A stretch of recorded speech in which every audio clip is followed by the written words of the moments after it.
ক্রিকেটে একটা কথা চালু আছে, বোলাররা কখনো নিজের বলে ক্যাচ ফেলেন না। আজম খানের কাছে ছক্কা খাওয়ার পরের বলেই তাকে আউট করার সুযোগ এসেছিল রিশাদ হোসেনের সামনে।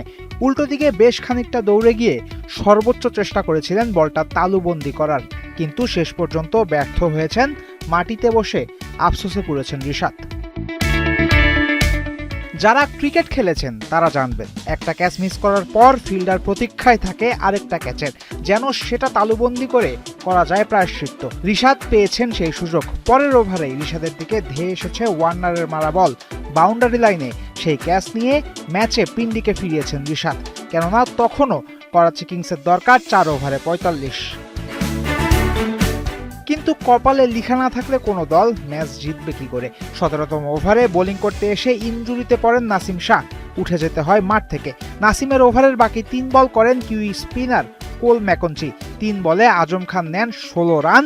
ম্যাচ অনেকটাই ঝুঁকে পড়ে কিংসের দিকে। ম্যাচে রিশাদের ক্যাচ মিসের পরই আজম খান যেন পেয়ে গেছিলেন লাইসেন্স, ইচ্ছে মতো মারছিলেন বাউন্ডারি।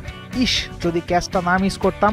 রিশাদ এমনই ভাবছিলেন কিনা কে জানে, তখনই তার দিকে যায় আরও একটা ক্যাচ, এবারও সেই আজম খানের। আর এবারও সেই বল রিশাদের হাত গলে পড়ে ঘাসে। মজার ব্যাপার হলো, তখনও বাকি আছে রিশাদ আর আজমের গল্প। ম্যাচের 19তম ওভারে আবার ক্যাচ তুলে দেন আজম খান। এবারও বলের নিচে ছিলেন রিশাদ, আর এবার সফলভাবে ক্যাচটা ধরেছেন বাংলাদেশ লেগ স্পিনার। কিন্তু ততক্ষণে দেরি হয়ে গেছে বেশ।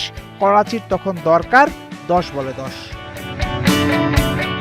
এদিন ফিল্ডিংয়ে 2টা ক্যাচ মিস করা রিশাদ নিয়েছেনও 2টা ক্যাচ। তার বোলিংটাও ছিল এমন মিশ্র অভিজ্ঞতায় ভরা।